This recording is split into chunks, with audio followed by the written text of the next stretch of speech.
Hello, everybody. Dan here with The Wealth Instinct. I wanted to share with you my most recent article, The Most Fundamental Key to Reaching Your Goals in Business. First, if I could ask you a favor, if you could subscribe to the channel and click the bell icon so you get notifications of new content. I share articles about personal development and business. So, what is this all about? So, years ago, I used to teach swimming lessons in college when I was in college. And I worked at a few different places, and this one in particular, one was the local pool, one was a private school, and another one was the YMCA. And they had different schedules for how they set up their classes. And the YMCA, I really noticed how we had students that would come Monday, Wednesday, or Tuesday, Thursday, or they would come Saturday. And I taught, I think for a while I taught Tuesday, Thursday, and then for a while I taught Monday, Wednesday, but I always worked Saturdays too. And I couldn't help but notice that the students that came twice a week were always better than the students that came once a week. And at first it just was kind of like, well, that's funny. Like, why are these kids always better? And then it finally dawned on me that they were coming twice a week, even though they had the same instructors and they were swimming about the same amount of time. And I don't know what they were doing the rest of the week. Some of them might have been taking other classes. I don't know. But it was this consistent pattern where the kids that came more often got better. And I think it makes intuitive sense. The more time you spend practicing it, a skill, the better you're going to get at it. And later on, when I started studying personal training and I had a fitness studio, I learned about the three variables of exercise training: frequency, intensity, and duration. So frequency is like how often do you work out, intensity is how much intensity do you work out with, and duration is the length of your workout, right? So your workout could be 30 minutes, it could be 60, it could be 45. You might work out 5 days a week or 3 days a week or 2 days a week, is probably not often enough. And then intensity is like your level of effort, like how hard, how close to your max lift are you doing, or how, your max, where's your heart rate in terms of your your max heart rate and your target heart rate zones and things like that.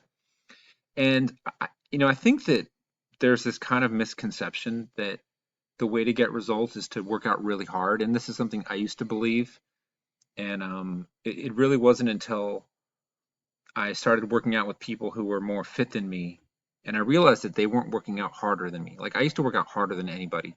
Like, I would always make sure that when I was on a team, when I was playing a sport, when I was in a group, I would always make sure that I worked harder than anyone, but I didn't get the best results, and it kind of puzzled me. And finally, I figured it out when I started working out with people who were getting better results. But I also really noticed it with my clients because I had some that come in and they would do what I would do. They would work out harder than anybody. I mean, they were dripping sweat. They were just pushing so hard, breathing hard, but they weren't getting good results. And then we've got other people that would come in and they would do double sessions and work out really long sessions, but they didn't get the best results either. The one thing that I consistently noticed, and I would always tell new people this: the people that come to more sessions get better results, even if they were only doing 30-minute sessions versus other people doing an hour. Even if they weren't like pushing themselves as hard as they could, the people that came more often got the best results. Like in 6 months, I could see a change in them. Everyone could see a change in them, and they'd be like, "Oh my gosh, what are you doing?" Whereas other people in 6 months didn't get the results because they just weren't consistent. They would work out really hard and then take a break and then burn out or hurt themselves.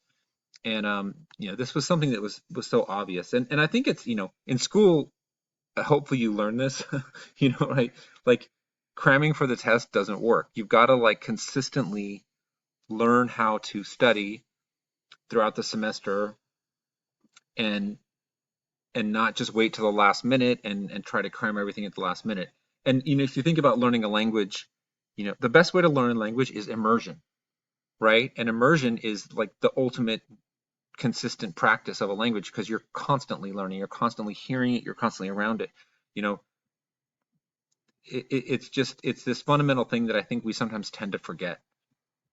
And a lot of people talk about this.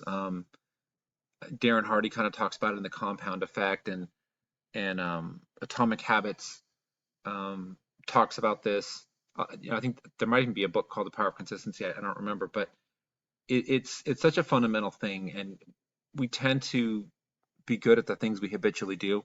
But so we all know this, but what gets in the way? Why aren't people more successful? And I've seen this with my own clients where they kind of get into this complacent mode for a long time, and then suddenly it's like, I've had enough. I'm tired. I'm tired of not getting what I want, and they decide that they're going to set all these goals and change their life overnight, and they're going to work out 5 days a week for an hour, and they're going to learn French, and they're going to learn guitar, and they're going to read a book every month, and they put in this massive effort, but then they burn out, right? And I think we have a tendency to do this when we we overreach, we overwork ourselves, and in 2 weeks we burn out, versus if we had just made a smaller effort over a longer period of time, we would have gotten a better result. And I think the other issue is that people sometimes, we're looking for these gurus, these experts, like, oh, how do I make money online? How do I start a business? And we find someone that's done it, and then we think that we're smarter, and so we overcomplicate the formula.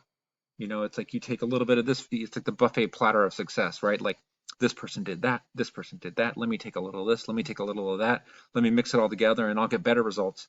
And we fool ourselves into thinking that it'll work, but really the secret isn't so much the formula, it's the consistent application, right? Like almost any workout routine will get you fit if you consistently do it.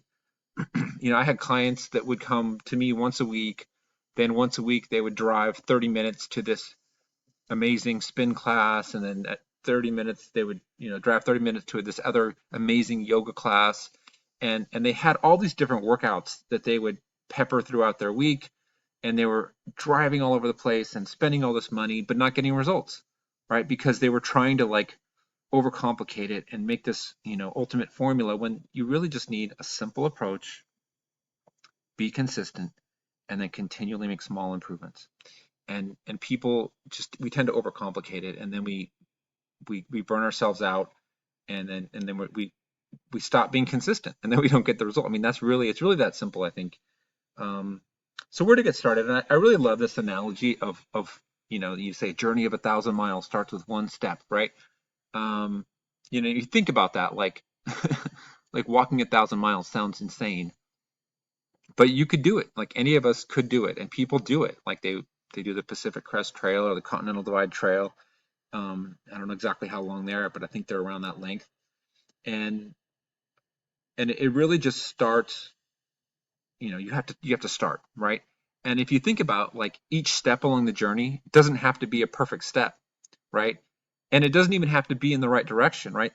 On that journey, you might spend 10% of your time or 20% of your time, that'd be a lot, but going in the wrong direction, right? As long as you are consistently going in the right direction and you keep making progress, and over time you keep making small improvements, you're going to get there, right? Like, so if you're trying to start a business online, you're the biggest thing is to get started, right? I think that what stops people is that they spend all this time trying to find the perfect business plan, or trying to find the best approach, or trying to find, trying to get ready, quote unquote ready, right? Like, you're never going to be ready. It's like being ready to have a kid, right? Like, you're not going to be ready. You've got to be mentally prepared, I think, hopefully. But you've got to be committed to doing it right, and then consistently work to get better at it. And it's the same with the business or with any goal. You've got to get started, and you've got to keep working on it, keep making consistent effort, and then just get better over time. I think just be honest with yourself when you make mistakes, when you see other people doing things in a way that works better, and just consistently work to get better over time. And the thing about mistakes is that, as a side note, I mean, that's how you become an expert, is you make mistakes, right? Like the people who are the biggest experts in anything have made the most mistakes, and they know all the pitfalls, and they And so that's how they can help beginners so much, is because they're like, oh yeah, I did it that way for a while, and then I learned how to do it this way. And if you try this, this is what's going to happen. So embrace the mistakes, embrace the missteps. That's how you learn. So I hope you enjoyed this. Thank you so much for watching and checking out my article. I'd love to hear your thoughts and comments. Don't forget to subscribe and click the bell icon. All right, have a great day.